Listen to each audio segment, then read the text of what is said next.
Pulling the Trigger is sponsored by Easy Vape North Shore, the industry's leading direct retailer of the highest quality personal vaporizers, e-cigs, vapes, and Canadian-made e-juice. Located at 987 Marine Drive in North Vancouver, or you can check them out online at www.easyvapecanada.com. You can also donate to our Patreon account. Patreon is a membership platform that makes it easy for artists and creators to connect with their fans and get paid. That's at www.patreon.com/MarkHughesComic.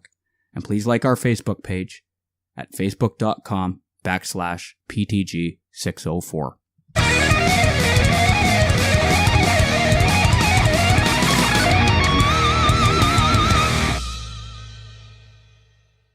Welcome to Pulling the Trigger. I am Mark Hughes and this is my podcast. As always, wonderfully produced, edited, posted, and adminned by Taylor Murray. We have a sponsor. A brand new sponsor. Pulling the Trigger is sponsored by our friends at Jackal Events. Jackal Events is a Vancouver-based event organization company specializing in political events and comedy shows. Upcoming events put on by Jackal Events are February 15th, Jordan Peterson, 12 Rules for Life, An Antidote to Chaos. It's a sold-out show, apparently. Theatre at UBC, 6354 Crescent Road, Vancouver. Tickets available at www.pickatic.com. And it is February 15th again, 6:30 to 9. And another event I will actually be performing on this show is Danny Polishuk Live in Vancouver. It will be March 31st, 7:30 to 9 p.m. at the Rickshaw Theatre, 254 East Hastings, Vancouver. It's brought to you by Jackal Events, our friends. So, what's been going on for me? Well, the Comedy Shocker is coming up this Saturday. Saturday, January 13th, the 15th Comedy Shocker. Comedy Shocker 15. Vancouver's only XXX rated dark and dirty comedy show. It's my baby, so I'm pretty proud of it. It happens about 4 times a year, and I'm always happy when it's coming. We have Carl Turnbull headlining, Sam Tonning, my co-producer, hosting. We have Ollie Mon, we have Alex Biron, we have Robert Peng, and we have myself.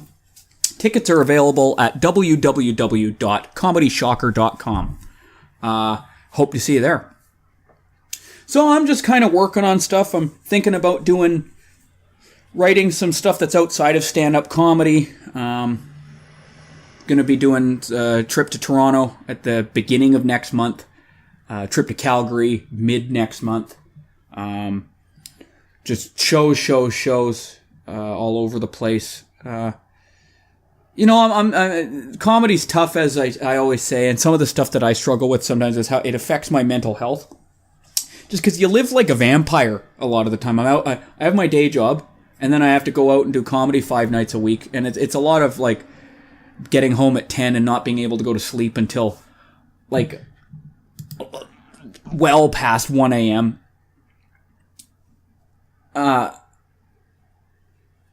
It's so sometimes I get discouraged and I don't always see where it's going, and that's the thing. Comedy is definitely a marathon, as they say. It just takes a long time to get anywhere. By the time a household name comedian has become a household name comedian, they've probably been doing it 15 or 20 years. Especially when you do dirty comedy, quote unquote, like me, it becomes even harder. The marathon is like having a knapsack full of weights. I'm just trying to think what else is going on that I wanted to talk about this in my life. That's really it. I've been doing some interviews. I got some controversial ones coming up. I got some ones that I know are going to lose me friends, and I'm nervous about posting them, if I'm being honest, just because I know there's going to be backlash. And the thing I want people to understand is that I'm reporting points of view that you don't normally hear. And when I say points of view, I don't just mean like a reporter reporting on someone he interviewed. The goal of this podcast is to, as much as you can, get to know people.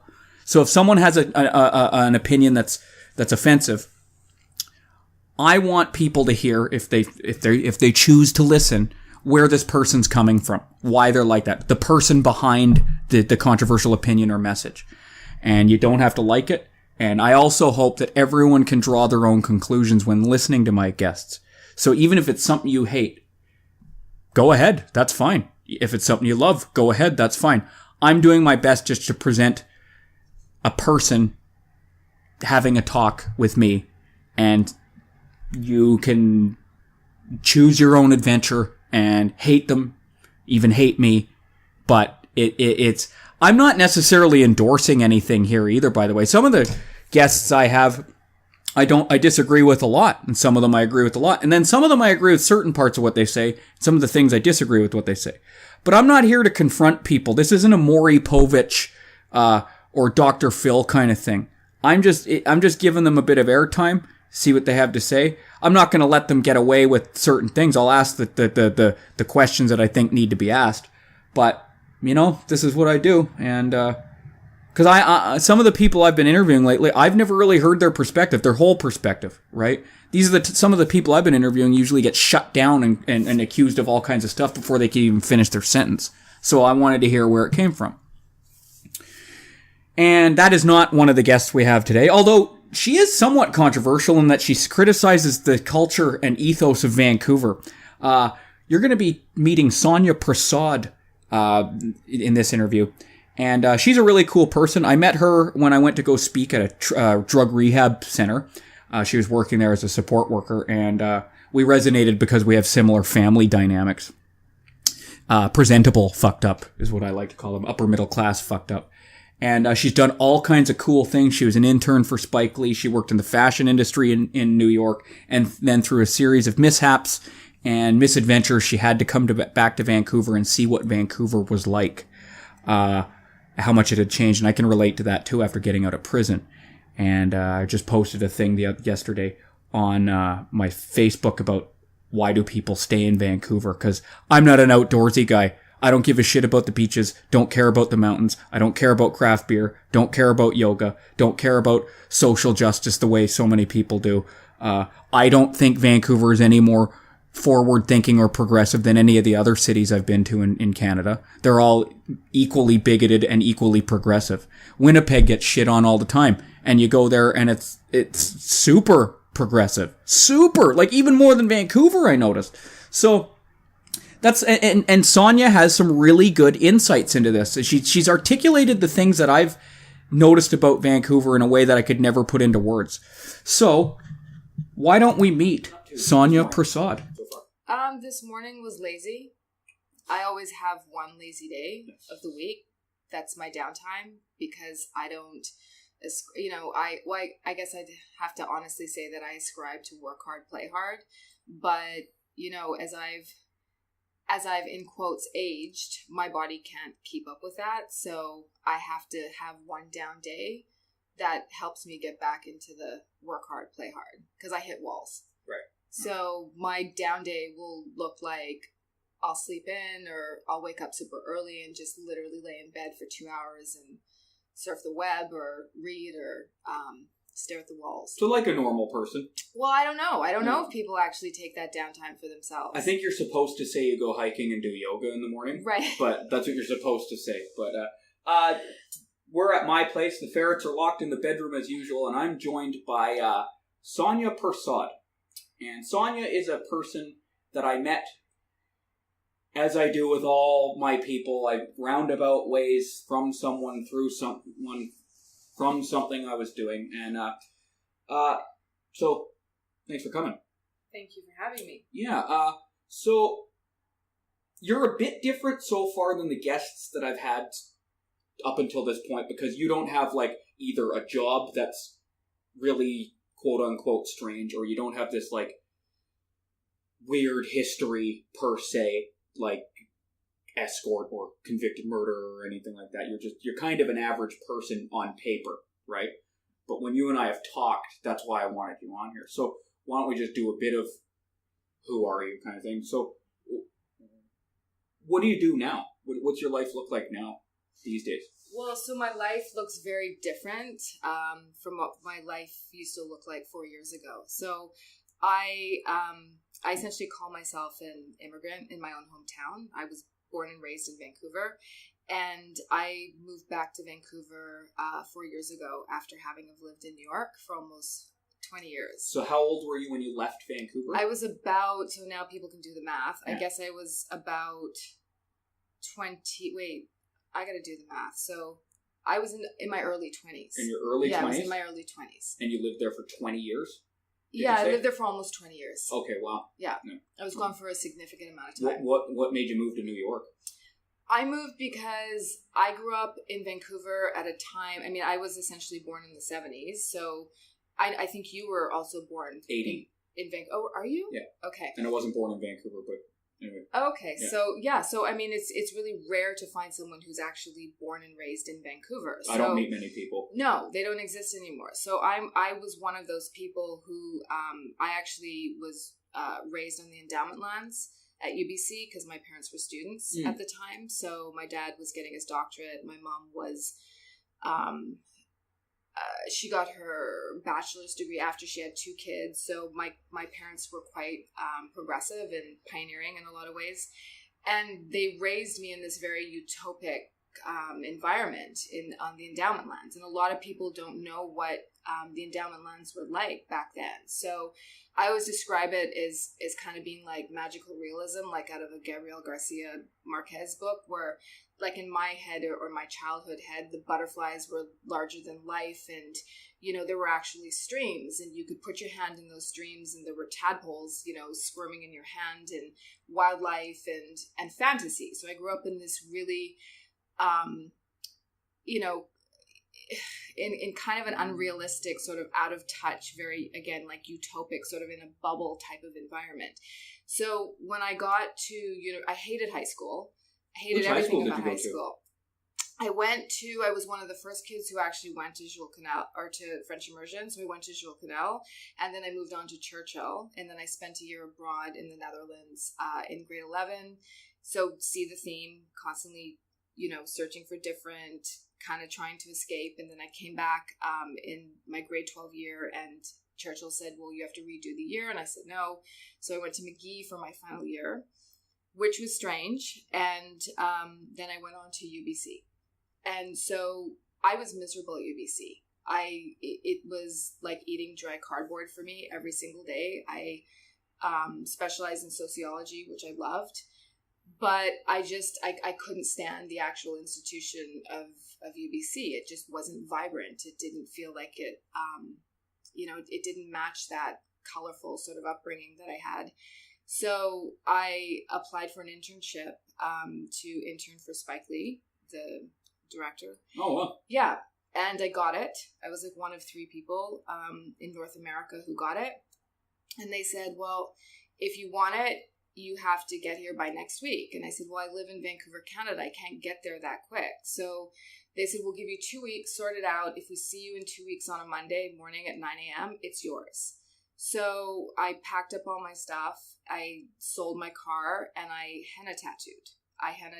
Like at the time, festivals and shrooms were really big, and everyone was going to festivals. So I would just go to these festivals, and people would just give money away. And I would henna tattoo, use that money, bought a plane ticket, and bounced. I'm just going to interrupt you for 1 second. For our listeners, she was worried that she didn't really have anything to contribute to this podcast. So far, we haven't had anyone who was able to intern for Spike Lee. Okay.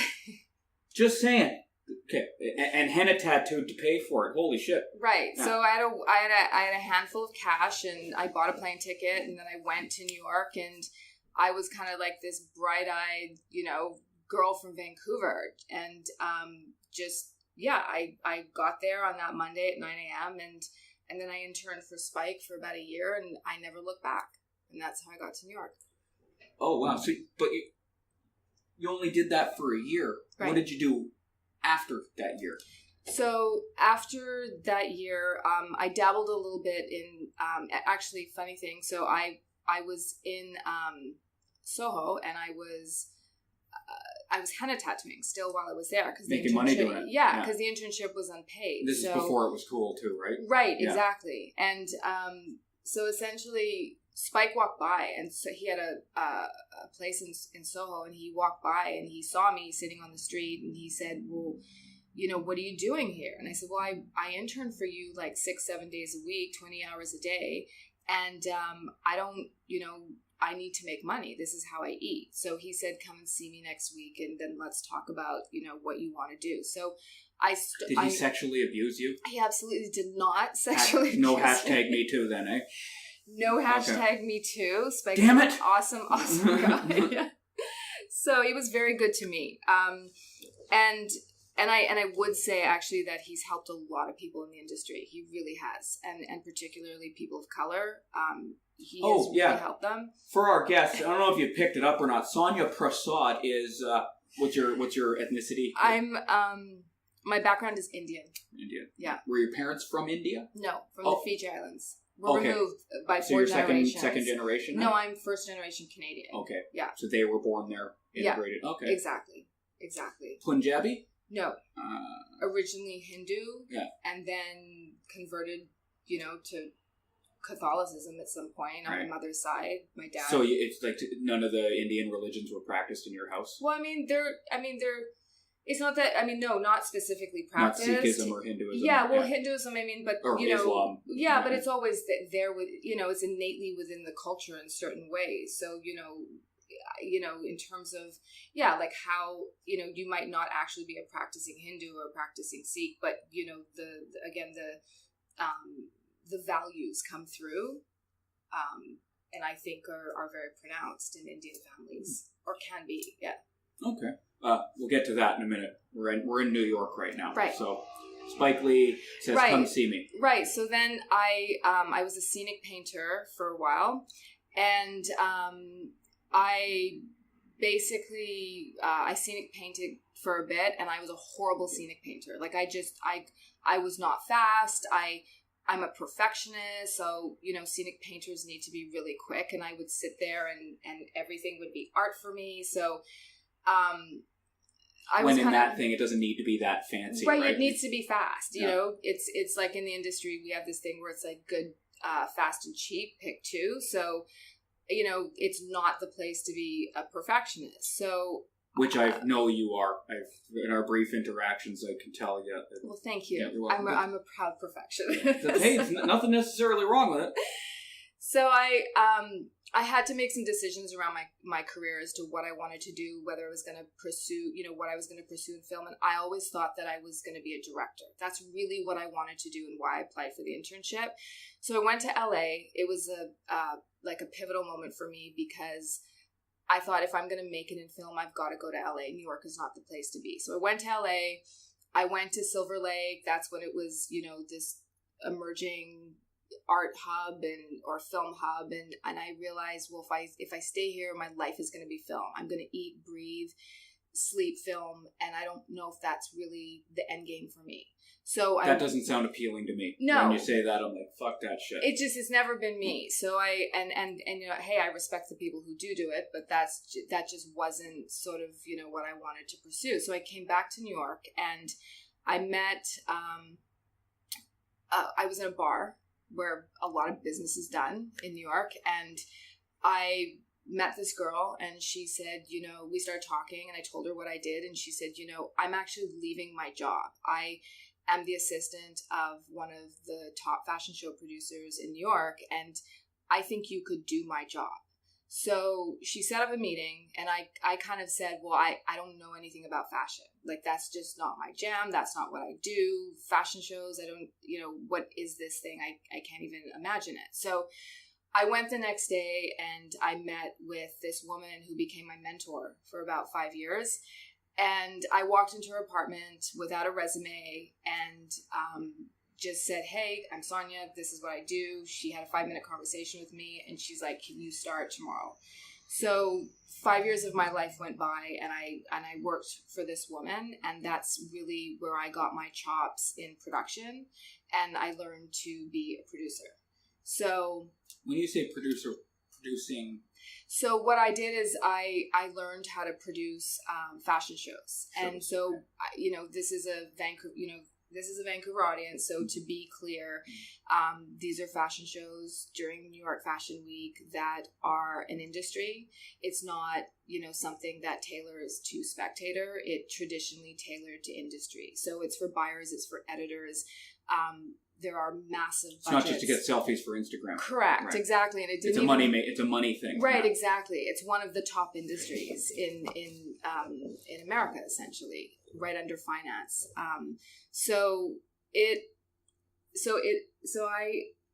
I lived in this world for, a good portion of my life. And in this time, I also, I don't even want to say it like this. It sounds really bad, but I got pregnant at 27 years old. I was dating someone and, That sounds disgusting. Well, fentanyl dealer who's killed people sounded more honorable than you. I don't even know why you bring that up on it. Like, okay. We'll get to your perception issues in a minute, but yeah. So I got pregnant at 27 years old. I'd never been pregnant a day in my life, and I've always kind of danced on that spiritual line in my own, sort of version of spirituality. And I kind of thought, I found out a week before I could have an abortion, and I said, I feel like I was meant to have this child. It just, again, pivotal moments which have marked my life. So I decided to have my daughter, who's now almost 17 years old, and I became a working mother, and then I met my then ex-husband, because I didn't stay with her dad, 2 years later, and we were together for a lifetime or a very long time. And so I remained in the fashion industry, and by this time when my daughter was a young girl and then I was in this relationship, I leapt out on my own and I started my own business.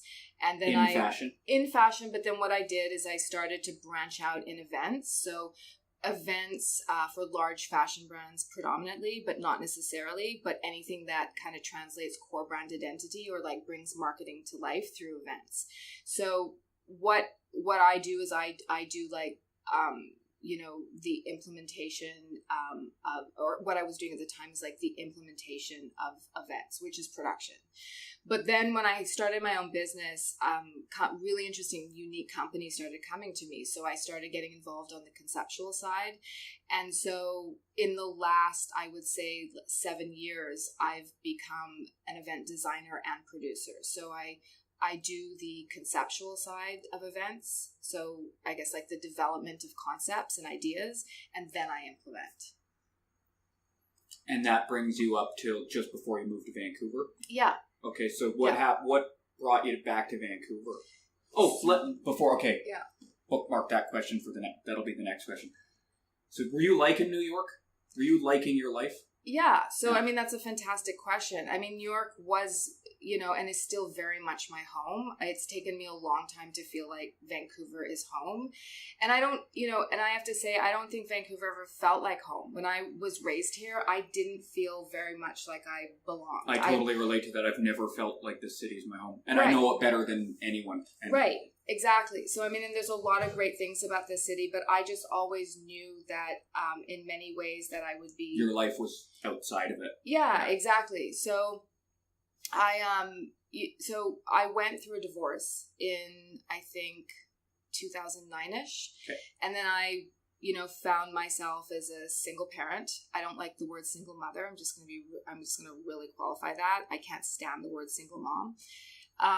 So I like to call myself a single parent, and it's really tough being a single parent anywhere, but being a single parent in New York was even more daunting. And my daughter was accepted to a really good school, so it meant she had to get on a bus first thing in the morning and bus out to Coney Island. And then I would have my life in predominantly Manhattan. We were living in Brooklyn at the time. And we would have been... That's where the hipsters live now, right? Yeah, that's where... It used to be like the bad part of town, and now it's where the exactly. Live, right? When I lived there, exactly. Yeah. Like there's actually a scene from Goodfellas where there's a bodega it's literally like a 2-second shot. that was a block away from my house, and it looks like no man's land. So that's kind of what it was like when I first lived in this part of Brooklyn, which is Carroll Gardens. And so I had a very clear idea of what my life was going to look like. My daughter and I were going to sort of live these two different lives. I was going to just, work my ass off to, try to make ends meet. And a lot of, I think the joy in what I do, like in terms of the creativity and enjoying the process, that wouldn't have been there. So people always gave me feedback saying that if you ever move your kids, do it at the end of school cycles. So in New York, you have lower school, which is elementary school, and then middle school, and then high school. So she had just finished lower school and had started middle school. So I thought, okay, this might be a really good time for me to leave. So my parents, gave me a very seductive plea, or, they gave me the hook and said, come back to Vancouver. Vancouver's great, we'll help you and everything will be fantastic. So I decided to pack up and I left everything behind. I took 8 boxes with me. I left behind a daughter. And a daughter. I left behind my community. I left behind my industry. I left behind friends who I consider to be family more than my own family. I left, that are still my friends to this day and very dear to me. I left behind sounds, sights, smells, my favorite pieces of food, and, or, just things that just make you really who you are, that you take for granted on an everyday basis. And then I came back to Vancouver. And so just to clarify, you came back to Vancouver after abandoning all that, really, yeah, for lack of a better term. Yeah. But you also didn't have anything necessarily to replace it with. Right. So job included? Right, exactly. You came here unemployed then? Right. Okay. Well, what I did is I came here naive and dumb because I mean, and again, that's why I kind of sort of call myself an immigrant, in my own hometown, because sometimes immigrants are forced to have to leave without that planning. The ideal situation is you make a plan and then you leave. And in the adult world, that is the ideal thing to do. I didn't do that. So I completely underestimated what Vancouver was like and the city that it had become. I completely didn't understand it on a sociocultural level. I spoke a different language, with the way I communicated. I was loud. My mom was always like, "Shh, you guys are really loud." I remember that one. Right? Like, yeah. I dressed differently. Like, everything about how I saw Vancouver was completely different than yes, the piece of how am I going to work? But I just kind of thought, well, maybe I can do what I do here. And fashion. Right, yeah. Which was, so I came here, and I'm not going to comment on the fashion industry other than there is no fashion industry in Vancouver. So is there one in Canada? I mean, there's smatterings of a fashion industry in Canada, but I mean, in terms of what it looks like comparatively to, New York, London, Paris and Milan, there's no fashion week. So I made a decision very quickly that what I had achieved in New York was a craft in a lot of ways. There's a lot of people that are like, oh, I love fashion, so I want to be part of fashion. So they'll do what they can to touch it, be near it, take a selfie in it, sit front row. But that's not being somebody who actually works in the industry and has potentially, developed a craft. And so I said to myself, I'm going to figure out, what it is that I'm going to do, or I'm going to take hiatus from this, put it up, press the pause button. And then I'm going to figure out, how I can continue to do my craft if it means I have to do it later. So I didn't want to, for lack of a better term, I didn't want to bastardize it in any way in Vancouver. I didn't want to just go out and do any event for the sake of just being attached to what I do. So I did. I had some clients in New York that I've maintained, to this date, and that kept, that allowed me to keep one hand in that and to stay connected and to stay relevant, because in my industry in New York, it's all about being relevant. And when you're relevant, you're not relevant. So when you're not relevant, you got to figure out how to be relevant. So you're always dancing that line. And so then that left me in a position in Vancouver to say, okay, now what? Right. And I think, from what I understand, based on what you told me, you ended up getting into an industry, for lack of a better term, but it actually is more apt than they would like it to believe. That was quite unusual and different than the fashion industry. Right. And that was, what was it? It was... Can you talk about that? Yeah, okay, absolutely. Yeah, absolutely. Why don't you say what it was? It's better when you say it. It's, I guess we can call it the industry of addiction. I think the technical term is mental health and addictions. Yeah, it's mental health and addiction. So for people who don't know what we're talking about, rehab. Right. Basically, yeah. Exactly. So you started working at a rehabilitation center. Yeah, I did. So a lot of people don't know this about me, so this is a great opportunity for me to really talk about like what Sonya Prasad has been up to, right, for the last 3 years. So just before we go, so what year did you move back to Vancouver? In 2013. I'll never forget it. Okay. Yeah. So 2013. Yeah, 2013. So I found a job at a treatment center. Before you go any further, yeah. What made you decide to go from fashion to rehab? Well, I mean, this is kind of how my life has gone. As you can see, the theme of it, that opportunities have presented in my life, and I've just always been guided to grab those opportunities. And I think that's just sort of an adventurous chip that's built into me that I can't undo, as hard as I've tried. So somebody presented the opportunity to me. I was looking for jobs, and then I'll just say it as the opportunity just presented. Okay. And the person said to me, you just seem to have a certain skill set that's going to really work with this job, coupled with your personality. I can just see it being a really good fit. So what I did is I was a night shift support worker. So my shifts would start at 9 p.m. and finish at 9 a.m. And I had 3 consecutive days that were my days. And I would go to this treatment center in the middle of the night, in the middle of the woods, I have to add. So you can imagine the contrast in environments. I had lived in New York for 20 years, and then there I was in the middle of the woods, like straight up in the middle of the woods, working in this treatment center. And it was terrifying for me. Like even though I grew up in the woods, it was... That was kind of actually like my biggest nightmare, to go full circle and to move back to Vancouver, and then to sort of land back in this environment that was very similar to my childhood. So I worked with, I guess I would have up to like 25, 30 clients on my watch alone. And they were in the early stages of detox. So I would do a lot of detoxes, every kind of drug, alcohol, benzo, you can think of. And I would help people just in the really, not only just in the early stages of detox, but in the most vulnerable time of their life.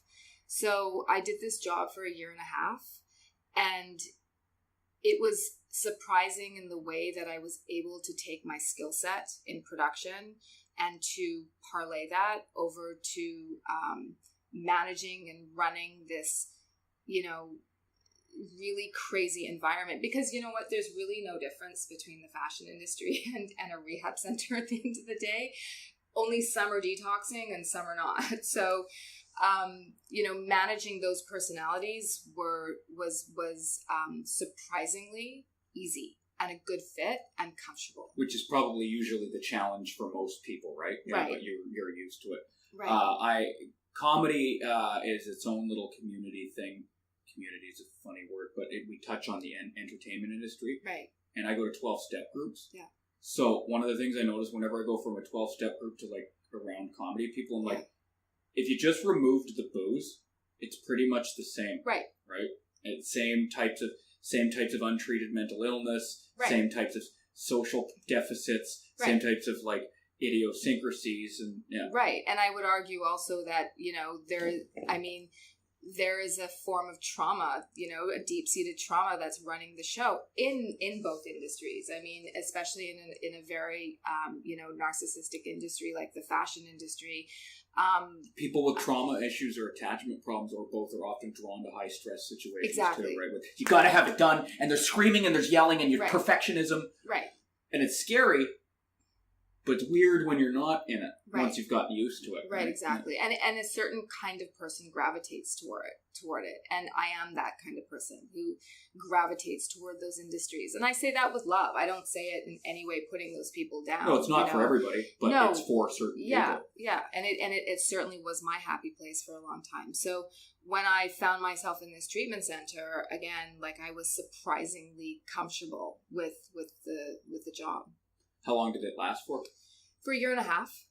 And you just stayed same position pretty much, support worker? Yeah, pretty well I stayed a support worker, and it was, it was a really varied job, so it was constantly challenging, and I learned a lot about medications, and, I learned obviously a ton about addiction, and I learned a ton about people. And I have to say also that I had a really unique snapshot of a piece of addiction because I was dealing with a certain demographic and a very affluent demographic. So, these were not people on the downtown east side or your typical stereotype of what, a quote unquote addict is going to look like. These are people that you interact with on an everyday basis, like doctors, lawyers, judges, social workers, people you would never, ever, imagine as being addicts. And I think they're, and I say that from a stereotypical perspective.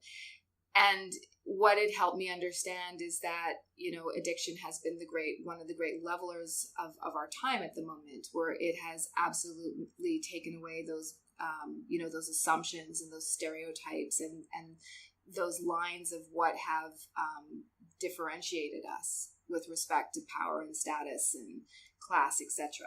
Because addiction does not choose. So, did you like the job?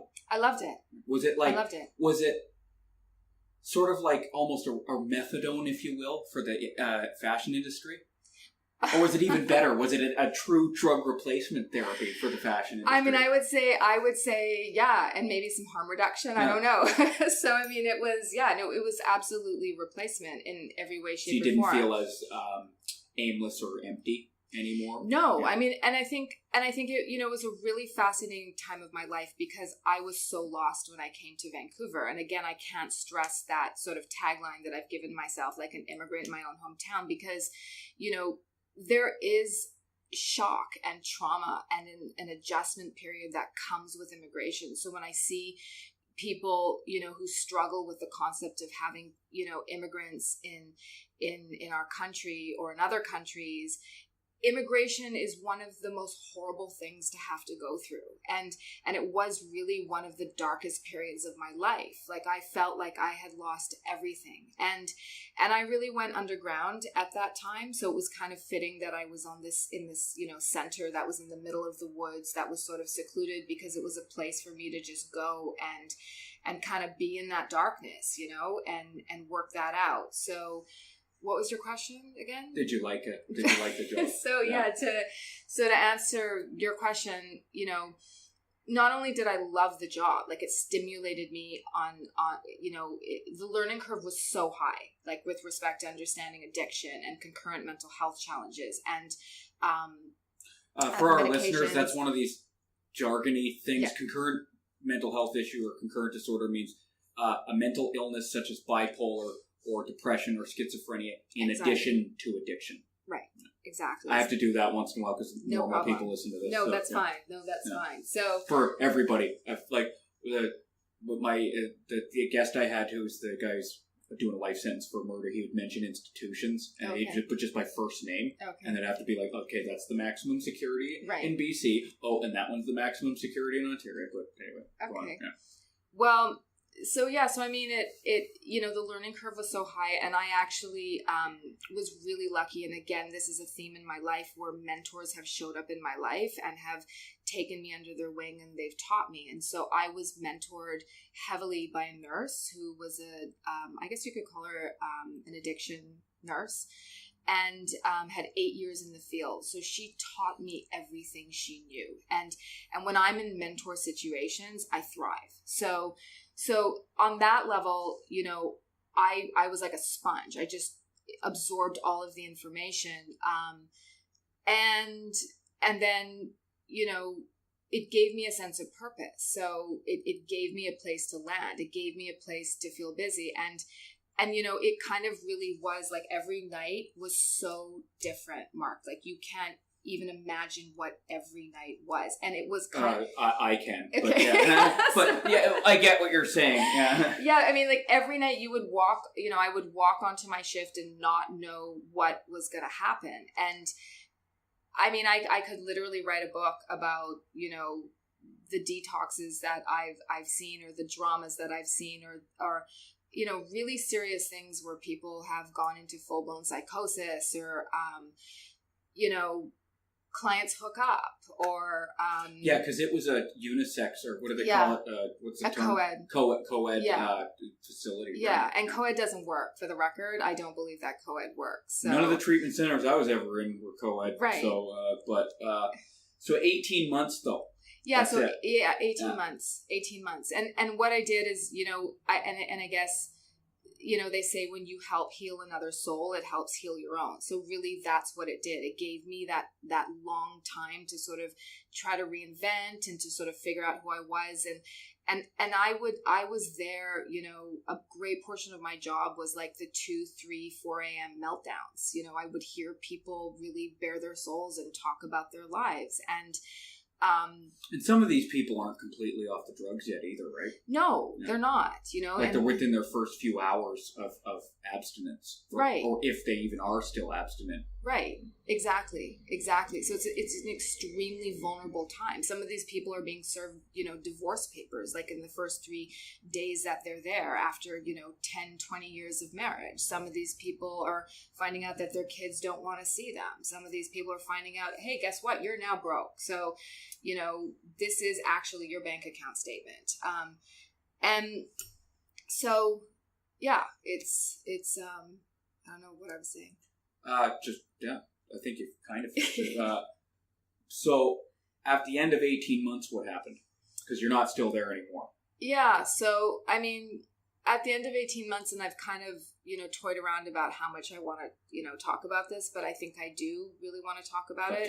Because, again, like the last 3 years of my life have been a blank. So, I think it is important for me to start talking about it. But, so I had essentially for 18 months been there for other people's children, for other people's spouses. That was my role. I helped other people, try to come out on the other side. And then right after Christmas, or around Christmas of 2015, my daughter started exhibiting her own mental health challenges. So in early 2016, and I won't go into detail about what happened because it's her story to tell. Mm-hmm. That's another buzzword, but I think at this point it is her story to tell. And I haven't asked her permission. Mm-hmm. But I found myself on the other side of being that parent who suddenly had a child who was struggling. So the world, the earth under me, or the what did they say? The floor? Foundation. Yeah, the foundation, thanks. That thing, it just fell out. And I kind of had thought, okay, I've sort of started to find myself and everything's okay. And then the universe just literally sucker punched me. It was like I didn't know what to do. So that took me on 2016 was a year-long journey of helping your daughter. Helping my daughter and, entering into the world of mental health, which has quite honestly been one of the biggest nightmares of my life in Vancouver. And it took me on a deeper spiritual journey. And it basically was probably the darkest time of my life. Early 2017 and all of 2016 was terrifying. It was horrible. And it kind of spat me out into a place where it really rocked my concept of identity, because my whole life I had been this sort of one identity in New York. And then all of a sudden I found myself talking to other parents, you know, who were raising children with mental health challenges. And we had nothing in common other than the fact that we shared this commonality of having kids with mental health challenges. So that was really challenging for me, you know, to have to find commonality with these people. And for a long time, I resented it. I was really pissed off. And, you know, it was both. It felt like a curse at the time, but it ultimately became like one of the greatest blessings for me. Wow. And the job at the rehab ended too. Yeah. From the sounds of it. That ended. Yeah. Can you talk about that? I can't. You can't. Okay. Can't so anyway, it moment. came to an end. It came to an end. Yeah. And then I met you after that. Yes. If I'm not mistaken, we met at the end of 2016. Correct. And you were working at another rehab. Yeah. Like facility. That's right. Which you don't work at anymore. No, either. it was just a brief. Okay. Yeah. Thing. So I met you in a very small way. Yeah. So I got asked to speak at this place. Right. And we, from what I remember, the reason we sort of started talking other than just hello, goodbye, is because I described my family dynamic. And you were like, that's like my family. Right. Right? So, because, well, can you describe your family dynamic, or would you prefer I describe mine and people can make assumptions about... Well, if you describe your family dynamic, then you've ultimately described right. mine. So why don't you describe yours then? Why don't you go ahead? I'll take. No, it's about the guests. Let me just say it this way. So, you know, I was actually listening to something this morning that kind of talks about, you know, family dynamics. And so I guess what I would say is that, you know, people who come from backgrounds of trauma or who have trauma in their family systems, you know, it's carried through the generations essentially, and it's unresolved, and it's compounded over time. And so there is typically one person in that family who absorbs that sort of like karmic, I call it, like that karmic DNA. And I kind of always felt like that person in my family who just really absorbed it. And in many cases, you know, and I've even had therapists that have said to me, like, how did you avoid addiction? I'm not clear how you never, you know, that was not something that intersected with you. And I think, you know, there's the actual physical use of addiction, but then there's also like archetypal systems of like addiction. Well, there's process addictions too. Correct, right? Exactly. So, I mean... process addictions are things that aren't substances. Gambling, sex, food, work, etc. Exactly. Shopping. Yeah. Exactly. So... For them, right? Yeah. Right. And so, I mean... I absolutely was the member of that family who absorbed, you know, that sort of karmic DNA. And then I guess that's kind of why I always had that feeling of being the black sheep, you know, in my family. So often the person who is that person is very much scapegoated. And so it's a two-edged sword. And I think one of the things that we are, maybe I'm hoping, you know, are starting to recognize, but I'm not that hopeful that we're recognizing in psychology and in, you know, the industry of spirituality, is that, you know, when you are born into a family like that with a system like that, it can manifest in, you know, mental health challenges. It can manifest in addiction. So it can manifest in other things. So typically it's somebody who's, you know, for lack of a better word, they're fucking up, in quotes. So that becomes their identity. And then the family positions themselves as being the good one, or as being, well, wait, how did this happen? You know, we never even touched drugs or alcohol, or we were a good family. We gave them the best education. Like, wait, we're clueless. But the thing is that the family shares the same system as that, in quotes, fuck up. So what the spiritual path of that person is to really discover that they are not meant to see their lives through shame, but, you know, they are meant to see their lives through, again, for lack of a better term, the bodhisattva. They're the ones who are meant to bring the healing. They're the ones who are meant to not only heal themselves, and oftentimes it doesn't happen where you heal your family. And it's... Yeah. That's something I want to focus on just for a minute. Sure. The reason being is because a lot of people, this is something I come in contact with all the time. You and I talked about when we were out for coffee the other day. Yeah. As I was telling you, I joke about all kinds of stuff. It's child abuse to rape to Holocaust to everything. Right. One of the things that offends, in fact, outrages people the most is when I'm just having conversation with people and I tell them that my family and I, because they hear my story, Right. He's the ex-convict drug addict who turned his life around, da-da-da-da, hashtag brave, hashtag inspirational, Right. until I tell them that the family dynamic didn't get totally healed. That really bothers people. Right. Because everyone thinks that the family will. Once you get your life together, that's the fuck up. And it's not even that they're not acknowledging that my family had a part in the dynamic. It's just they think it magically comes back together. Right. And when you said it doesn't always, No. that's like one of the best kept secrets in pop psychology. Right. It's very strange how no one wants to, like, psychologists and therapists will acknowledge it, Right. but you don't see articles about it. Even in 12-step groups, they don't talk about it. And they come from some of the most fucked up families there are, right? Just to insert one thing. One thing I notice is a lot of what I've heard one term for it, and I like it, is pathological families. What they do is they form a psychic, or in your language, spiritual circle, and not spiritual in the good way, around their family, and protect pathology no matter what, right? So you'll have the fuck up, like you and me, but they will pretend that their family's okay. Right? So... And there's an allegiance to that. There's, no matter what, you defend the family and protect the family. Because it's an allegiance to a shadow, is what it is. It's an allegiance to a family system. That, and sorry I interrupted you, because what it is that, you know, I kind of, there are spiritual teachers out there that talk about it in term, and there are very few, I have to add. There are very few who talk about it, and you're lucky if you're one of those people who can find them. But they talk about it in terms of it being like, you know, a family archetypal system. So, you know, that could be that, you know, it's where men aren't permitted to live their lives from their hearts and to express themselves from the heart.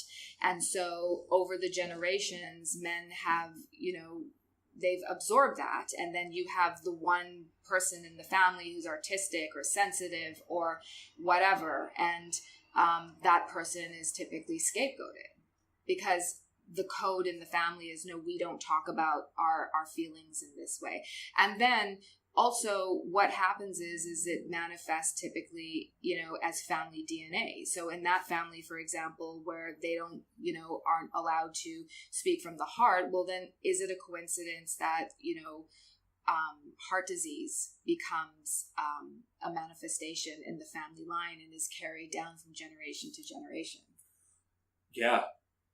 Why do you think, this is where I find myself on the outs with a lot of people, even people who came from objectively worse family dynamics than me, where I'm like, nah, I don't really, like, they're like, what are you doing for Thanksgiving and Christmas? And I'm like, I fucking hate those things. I don't want to spend time with my family. Like, to be clear, me personally, I don't hate my family, but it's just better if we don't spend that much time together.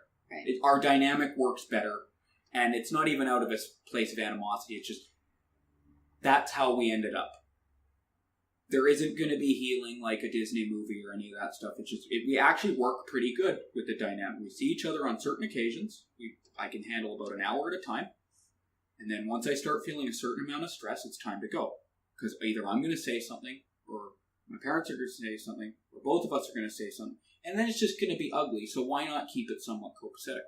But I find myself on the outs talking so openly about that. And I've always gotten my emotional support from outside my family of origin. Always. From the get-go. I'm similar to you, but I'm not going to talk about my story because we're here about you, but I'm getting to somewhere with this. So I always find myself sort of like having, like, either people really don't like when you do say you don't like your family and you have, and stuff like that. I know a number of people who are like, yeah, I totally get it. High five. Why do you think that you didn't develop to protect the family no matter what, and you're so comfortable being the outsider and go, no, you know what, my family's fucked, and that's okay. I don't wish them any ill will, but I don't really want to spend a lot of time with them either. What do you think happened that brought you there? Well, I mean, just going to turn the light on. Yeah, I think I was going to ask you, do we have some light? We're sitting in darkness right now. Thank you so much. No, and it's a really great question because, are you plugging in a lamp? Yeah. Keep going. So it's, no, I mean, I think there's a couple of things that happened for me. So, you know, I'm gonna backtrack here for a second. So when I was 5, my mother asked me what I wanted to be when I grew up, and I looked her straight in the eyes and I said, I want to be a whale, a witch, and a firefighter. And she said, no, what do you really want to be when you grow up? And I said, I want to be a whale, a witch, and a firefighter. I was really clear about what I wanted to be. And I think in some way I've kind of lived that in my life through the firefighter, the treatment center, the whale. I've kind of always used to eat a lot. Sorry? You used to eat a lot. Okay. I've always wondered about the whale. But the water, I'm obsessed with the water. So, but the witchy part is really that I have always had a deep intuitive system, and is something that has guided me my entire life. And it's something that I was always, I had a really weird relationship with in the earlier stages of my life, because there was no language at the time for intuition. Like now you just say, oh, I'm highly spiritual or intuitive. I'm an empath. Right, exactly. As if it's like an actual, skill set that you list on your resume. So it totes is. I don't know what you're talking about. So I mean, I did that INFPF GNC LGBTQ. What is that one? The I and whatever. Yeah, the Myers-Briggs thing. Yeah. Anyway, go on. Okay, I'll bitch about that later. I think I'm an INFP. I'm an INFP. Fucking fuck right off. Okay, yeah. All right. So anyway, yeah. So I was always really highly intuitive, and so I think again, what I was talking about, how we're born into these families, I think we come into our families with a deeper understanding of like, how the fuck did I end up in this family? I think we really get that at a very, very, very young age. But then, our conditioning kicks in and we're taught to think that we are part of this sort of, monolithic type unit, and that we have to become a part of it. You know what's funny? I never felt like that. You never felt that? I never, from the shoot, like right out of my mom. As far back, I don't remember that far back, earliest memories. Now that I have I wasn't able to articulate it because I didn't have the language capabilities. Oh, but you did feel different. That's what I mean. Okay, But the monolithic thing, never. Yeah. It was always like, it was always like, there's something wrong with our family. I don't like it. And it's primitive thoughts that, again, I didn't have words to put to it. But like in hindsight, with the ability to label the feelings and words, I wanted to get out of there. Right. Yeah. Right. So, I mean, for like 5 years old, one of the first bad things I ever did was I ran away from home. Right. When I wandered down the street. Right. Okay. So when I was 2, my parents were living in India. They actually traveled the world for a while. And we were in India for about a year. And I used to run away, and they would find me in leper colonies.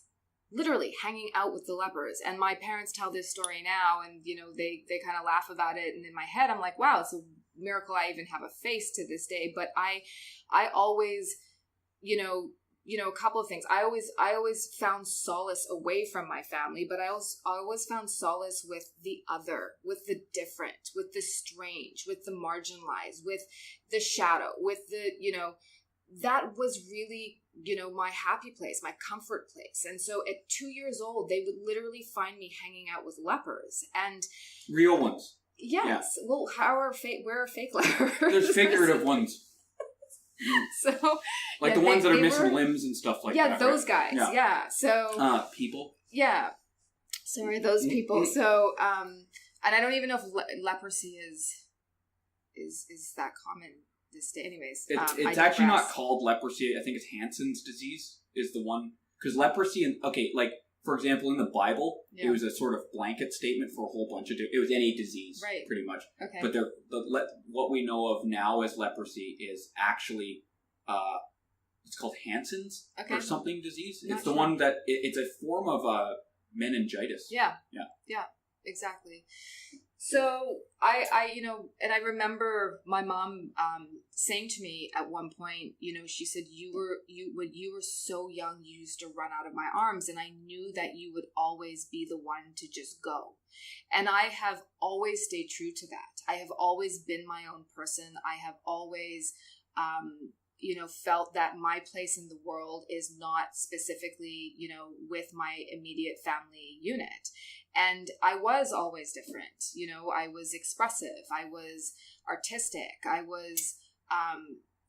have an innate chip built inside of me. If I see an injustice or I see something, that's wrong, which was almost a daily occurrence in my family at one point, I call it out. I don't know how to keep my mouth shut. The amount of people that are in my family that are like, you have to be the bigger person, or, resort to being, they don't say it specifically in these words, but, be the woman essentially who sits there and crosses her legs and smiles. And I've never been that. I have literally always, had my sword in my hand and said, no, this is a principle or an ideal that I'm ready to die for. And again, those words don't come out of my mouth, but that's how it reads in my nervous system, is that I have always felt like, the risk of leaving the pack is better for me and makes more sense for me than staying in the pack and losing myself or remaining a part of a system. And that, I think we were talking about this, that runs contrary to, how we are as a species. And psychology talks about this, that we, pack animals. We are pack animals, essentially. So our greatest fear as a species, and I would argue it's probably our downfall, is that we are terrified of being abandoned by the pack, because the pack represents shelter, it represents food, it represents safety. So we will often stay in compromising situations, because when we leave those situations, our systems are reading, I'm gonna fucking die. And so we do everything we can to not feel that discomfort. And that was something that I saw a lot in the treatment center, was that, when, we talk about it in clinical terms, like, well, when you take the person out of the addiction, then, they have to move into a life of abstinence and sobriety. But that's on a deeper spiritual level. That's not what's happening. It's that you're taking someone out of a strategy that has kept them safe for so long. And then you're asking that person to essentially abandon the pack and to walk a path into the unknown. And the reason why people relapse so often is because the nervous system is reading, who am I going to be? Who am I going to be outside of this mountain? On a deeper level. On a deeper level. I'm going to die. Right, I'm going to die. Yeah. So think about, so for people who say, I don't understand addiction, or people who don't understand mental health challenges, think about how sad that is. That is one of the saddest things I've ever heard, that somebody would choose a situation that is going to be the worst situation for them, because it's better than to go into the unknown and to know what it's like in an environment where you're not going to have the support that society tells you you're supposed to have, or that your family's never going to be able to give you that support. It's a really hard place to be. I often say this, and people, because I'm so open about my life and I get asked about it all the time, is I felt safer in prison than I did in my bedroom at my parents' house. Yeah, and I get that. Right. Yeah, you do. And I find people who don't understand, like, how could someone do that with themselves? Why don't they just leave it? Why don't they just stop it, whatever the situation is? I find either A, they're in serious denial themselves, right, or B, they came from, for lack of a better term, good families. Right. Yeah. Like, the family was kind of always there for them no matter what. They, even if it was a bit dysfunctional or toxic, right, it wasn't toxic to the level where, I know lots of people like that. They have hardcore drug addictions and abuse issues, but still their family's in some ways a bit more more there for them, right, in some ways. And to clarify for anyone listening, I'll let you clarify on your own behalf, but my parents never beat me. They never molested me.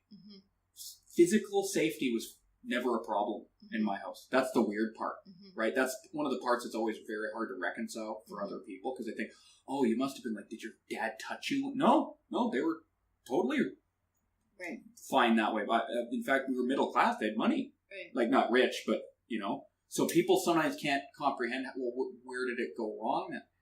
And it was just, it wasn't even that my parents, in my case, did anything per se. It was more stuff they weren't doing.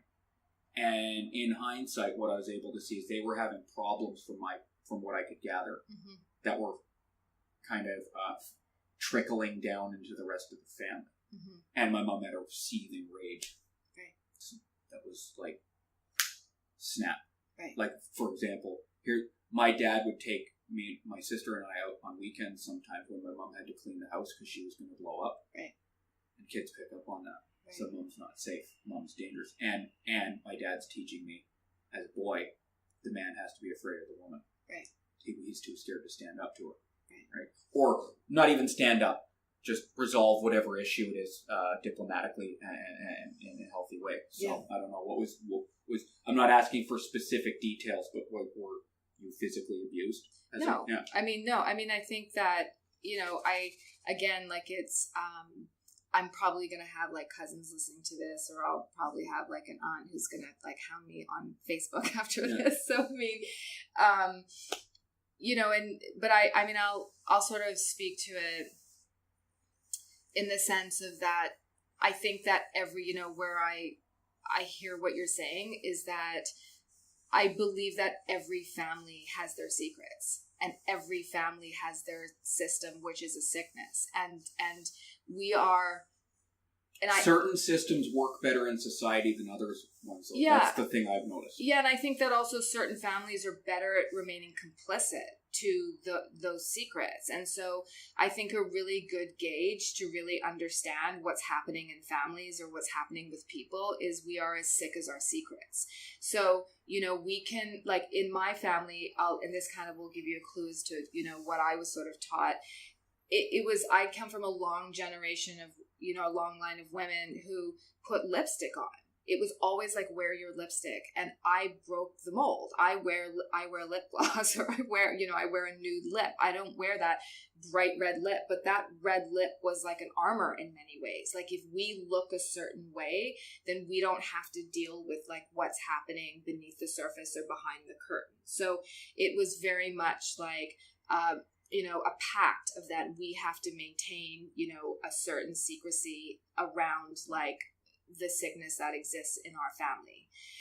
And so, so, I'll say this is that I think that because life is getting harder and because the way our, social issues are rising and we're no longer able to, I think, contain them in the way that we've been able to, we're starting to see the way in which people are responding to,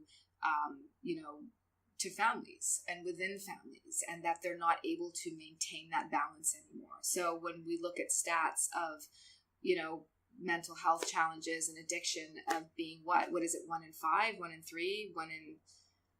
I'll take your word for it. Yeah. Right, it's alarming. Yeah. It's massive. But that to me is not surprising because we're, I think the greater challenge that we're faced with at the moment is it starts in our own backyards. One thing I do know about coming from families that we came from, being the scapegoat, or in some terms they used to call the symptomatic child, or all these other things, and having that intuition that you have, and I know I have it too, is it gives you a good vantage point on a lot of things. You get to see a lot of stuff that a lot of other people don't. Right. Which is a blessing and a curse. A blessing and a curse. I found the biggest challenge of integrating back into society, other than the not being able to get a job and that PTSD and the addiction issues and the lack of social skills, is I don't play the game. Game is big in this city. Right. That's one of the reasons I wanted to get you on here, because you've made observations about how this city is. Because I'm very similar. I got out of prison and Vancouver was completely different. Right. So just to give it perspective, I was locked up pretty much. 96 I started going to jail, but I was in and out. I was locked up pretty well straight. 2000 to 2007, but didn't return to Vancouver until 2009. Right. So almost a decade I didn't see this city, really. came back, it was completely different. But you're better at articulating it. This immigrant. So now we're going to focus just on Vancouver, because we both hate Vancouver. Okay. So, and you're like me. I've lived here since I was 5. Yeah. I don't even remember Alberta. It's not like I felt at home there either. I barely remember. Yeah. I've never felt like I fit in Vancouver. Right. No matter what the trendy thing was at the time, I've never felt like I fit in here. But I especially didn't feel like I fit in once I got out of prison and got back here. Right. So what was it you noticed when you first came back? Well, what were the years you were gone? Just so. Well, I mean, I let's just say I came back in 2013. 13. So yeah. And you left in the 90s?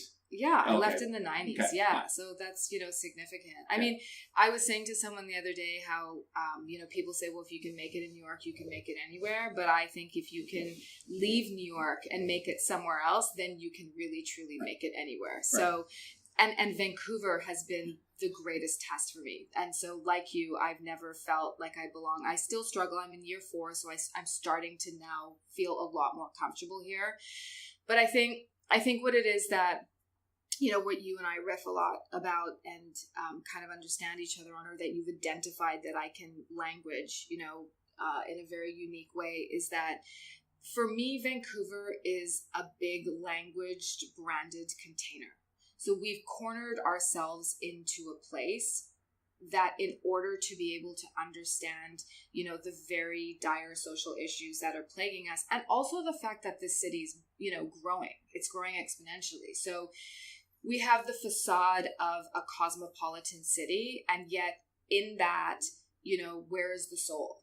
What is the substance, inside of that container? So my experience in mental health was extremely frustrating for me because, again, it was this big language branded container where I had to learn to speak a certain way and act a certain way and describe my fears and my pains and my, my journey and my daughter's journey in a specific way that was understandable to the service providers or psychiatrists or to counselors. And I constantly found myself hitting my head up against the wall because I wanted to explain things from my heart.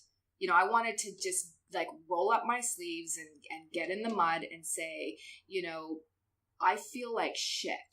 And what I really need for you to do right now is, can you feel like shit with me? Can you just sit here and have some shitty coffee and, let's shit talk at some shit ass table and some shit cafe, and can you just hold space for me to feel like shit? And I found that it's always this, we need to get out of that, and we need to define it, and we need to language it, and we need to brand it, and we need to move it into a modality, or we need to, fix it with yoga or mindfulness meditation. The thing I noticed with a lot of people in Vancouver is there's no processing of emotion. Right. You and I speak similarly. I use different language. I'm more a science guy. You're more of a hippie. Go on. They a refusal to process emotion and immediately jump into the positive. Yeah, and I don't mean actual positive. I mean superficial positive. Right, and that ironically is a form of addiction. When we can't sit in our emotions and we immediately deflect into the positive, or we deflect into some kind of modality, we deflect into some kind of way that we can control and manage what we're feeling, that is the definition of addiction.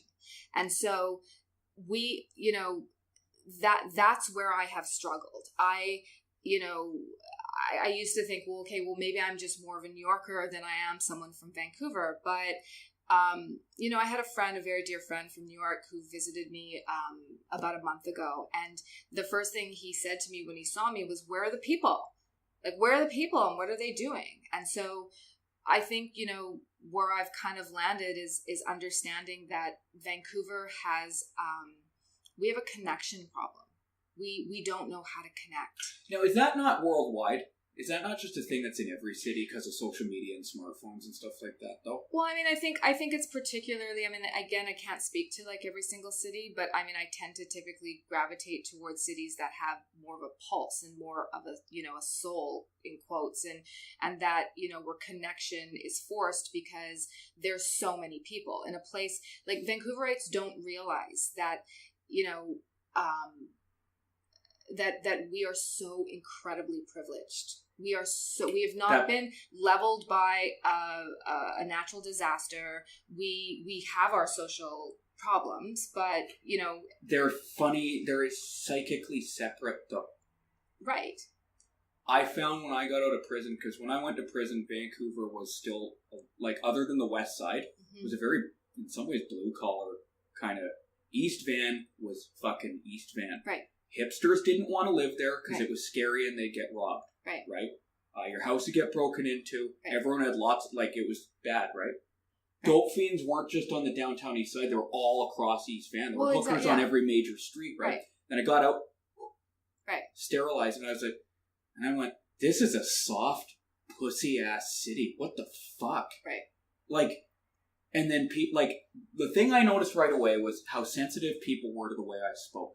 Well, yeah. And I'm not talking about rape jokes. I'm not talking about like just intense and harsh. When I was just talking the way I always did. And it's not just because I was in prison. I mean, I was out of prison sometimes, and I never seemed to run into these problems, right? And it's just people, and these are all people, so many of these people that would be so overwhelmed by the way I speak are people who think, who claim they know about social issues. Yeah. So I was surprised that they're shocked by the way I talk. Like, what do you expect someone who got out of prison in the downtown East Side to fucking talk like? I didn't take a fucking liberal arts program. You know what I mean? I don't know all these new pronouns and all this shit, you know? But again, it's kind of how we as a culture in Vancouver have learned to grow and to grow with these issues and control them. And so again, what we're not understanding, like the great paradox of Vancouver, is that we tout ourselves as being like the most spiritual town. So fuck off. Anyway, sorry. Right. So I mean, and I will add that, Vancouver is a town filled with relics. So we have, our mindfulness meditation, we have yoga, these are techniques that I do have to say that have been appropriated from other cultures and integrated into the West. And yes, they, I can hear people right now getting all triggered. She's Indian. She's Indian. She's allowed to say that. So, I mean, but essentially these are great modalities, and I want to make that clear. They are great modalities, but they are not modalities that are used to help us get to our deepest form of our humanity and to really truly, I think if the goal is to truly spiritually awaken and to really awaken or to become, #woke individuals, right? Then those are not the modalities, or those are not the only things that are going to get us to that place. Like typically in my experience and really what this journey, of being in New York and coming back to Vancouver and working in that treatment center and then having to parent a child with mental health challenges, what it's taught me is that there are experiences in life that are going to bring us to our knees. And it's really only through, the way through that we're really going to get to that deeper form of transformation. So you mean you can't just optimistically bounce over it? Right. And you can't skip over the steps, and you can't get to this language branded way of speaking about mental health and addiction. You have to go through it. And falling to your knees. If anyone who's listening to this has really had an experience that has not just been like the wall came down and it woke them up, but like an experience that really brought them to their knees to say, I am so fucking done with like a specific time of my life. And now I see things rose-colored glasses off. I get it. Like, rip my heart open. I am here. I've arrived. If you've ever had one of those experiences that transform your life so deeply, I don't think that there's a person out there who's had that experience that is going to say they did it on a yoga mat or that they did it through a mindfulness technique. So I know what you're saying, and I'm not even disagreeing with you. There will be people who say they did it. Right. And that's fine. More power to them. That's fine. But you know what? Every Sunday after they've been out at the club on fucking Saturday night, they're depressed. They're not taking the selfies of those ones. They can't get out of bed. They're flaking on everything. Right. If you notice how flaky people are in this city too? Yeah. I mean, are people flaky in New York? No, they're not. People, make plans with each other and they show up. There's social repercussions for being flaky, and on the East Coast is what I hear is in the East Coast, because people are so business oriented. Yeah. If you're flaky, people will just stop dealing with you. Whereas here, from what I've been told, I don't have a reference point really for the East Coast, but what people have told me is on the West Coast, it's sort of the norm to be flaky, and if you call it out, you're actually being harsh. and like anal and intense, like can't you just go with the flow a bit more? Right.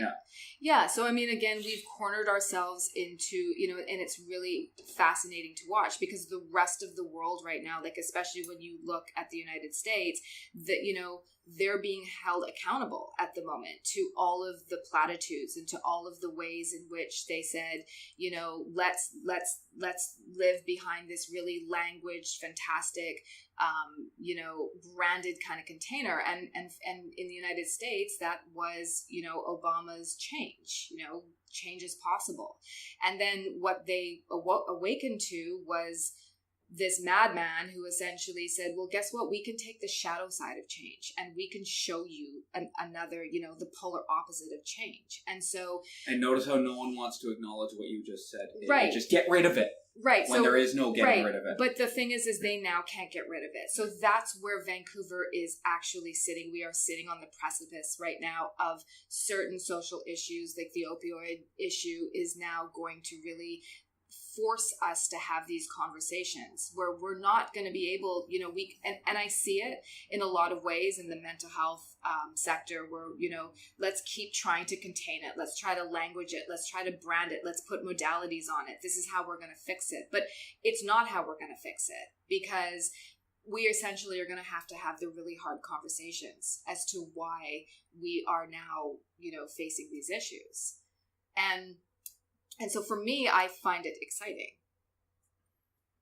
As someone like you would. Right, exactly. You don't want to just meditate it away. Well, no, and I can't. I've never been that person. Because again, like if you look at my life has always been about experiences that have forced me to show up. You know, I've never been that person who's been able to ascribe to like a certain kind of dogma.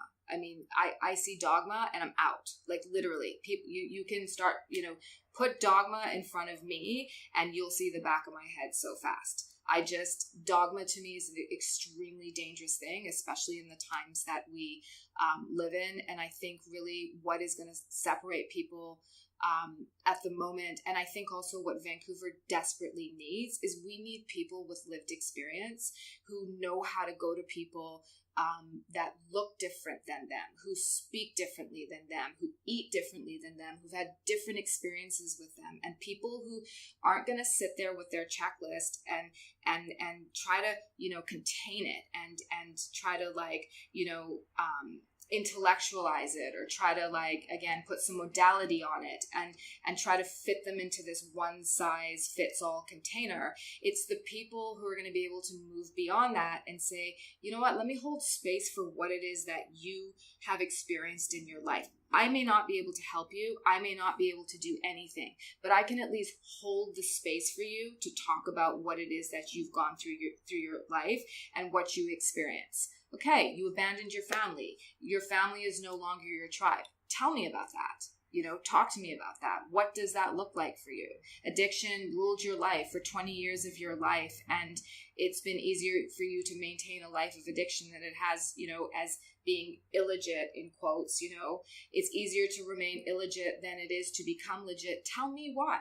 Explain that to me. So that's where I think we're stuck as a city. I don't know about you, but I haven't met a lot of people who can do that. I meet a few. I'd say it's still not the majority, though. One of the things I find most frustrating about this city, and it's probably in a lot of cities, but this is where I live, is a lot of people who espouse social justice attitudes and social justice ideology and social justice talk and social justice language. I was stoked on it when I first got out of prison, because that was a bit of one of the ways I rebelled when I was in the joint is by fighting the system. That's long gone. I don't do any of that anymore. But one of the things that was most disappointing was that most of the people who espouse all these social justice attitudes don't accept you if you don't talk the right way, if you don't present the right way. Well, yeah. And what I noticed, I was like, why is that? And I was like, oh, they only hang out with each other. Right. Remember when you said a minute ago, like, who look differently, right, who talk differently? Right. The people they hang out with, they might objectively look differently. Like, you might have a white person hanging out with an Asian person. But that's about the only difference, really. Like, demographically, they're pretty much the same. They're both educated. They're both had, for lack of a better term, decent families, etc., etc. Right. They're not that much different. They're not hanging out with someone who has lived on the downtown east side their entire life. They're not hanging out with someone who lived on a reservation their entire. They're not hanging out with someone who came from white trash Surrey. That's another thing. It's like it's a big joke here, and it pisses me off because it's like in comedy and with people, it's so easy to make fun of places that are east of Boundary Road, right? And it's like that's where the majority of Vancouver lives, though. And like the they're from Surrey. Oh my god, that must be incest and like it's like no, most people are just normal people who they're normal people who don't know all these words all the time, right? And I find it's like this smug bourgeois thing that's like in the city of Vancouver, where it's like no, we represent Vancouver. No, you don't. You represent stereotypes of Vancouver. Right. But the majority of people don't know what the fuck you're talking about. Right. Or like people, who are on the front lines of like, mental health and decisions around mental health, for example. And this is something that was, frustrating for me is that I would have mothers say to me that the stigma that they felt is that, well, we sent them, our families say to us, well, we sent them to private school, so why aren't they okay? We gave them everything, so why aren't they okay?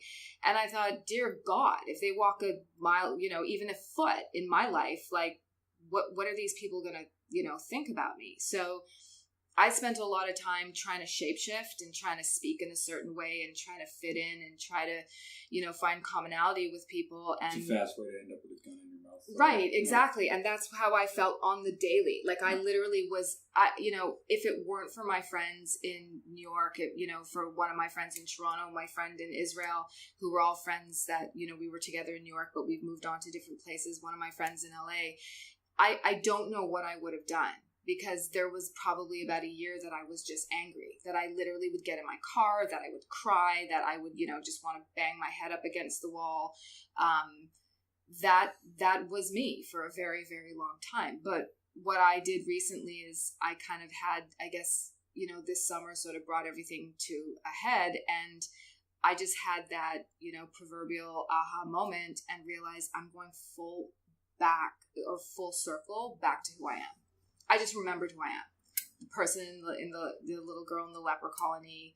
I am an event producer. Deep down, I still have more, time left in me to do that.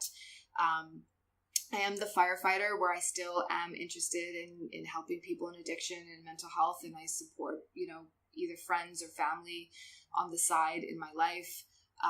My daughter, what she's overcome has been a daily work in progress, and what she's done is formidable. And yeah, that's kind of where I've landed at this place, but I won't compromise anymore. I won't. Like, again, I hear dogma, I'm out the door. I hear the language branded shit, I'm out the door. I don't want to talk to, the second I see people telling me, well, you're not going to spiritually evolve unless you eat a certain way, unless you practice a certain way, unless you, go to a certain meeting, you can't get to where you need to go. Big red flag. And for me, how that reads in my nervous system is I'm amongst treachery. I'm amongst dishonesty, and that's not a place that I want to live. Wow. Okay. I think we're getting close to the end here. That's a good place to stop. I always ask one question to everybody. Yeah. For people listening, what would you like them to hear or know? Very open-ended, so there's no structure to it. What would I like people to know? Hear or know? Just closing thoughts. Remember, now again, you're speaking to the average person. The average Joe. Or Jane. I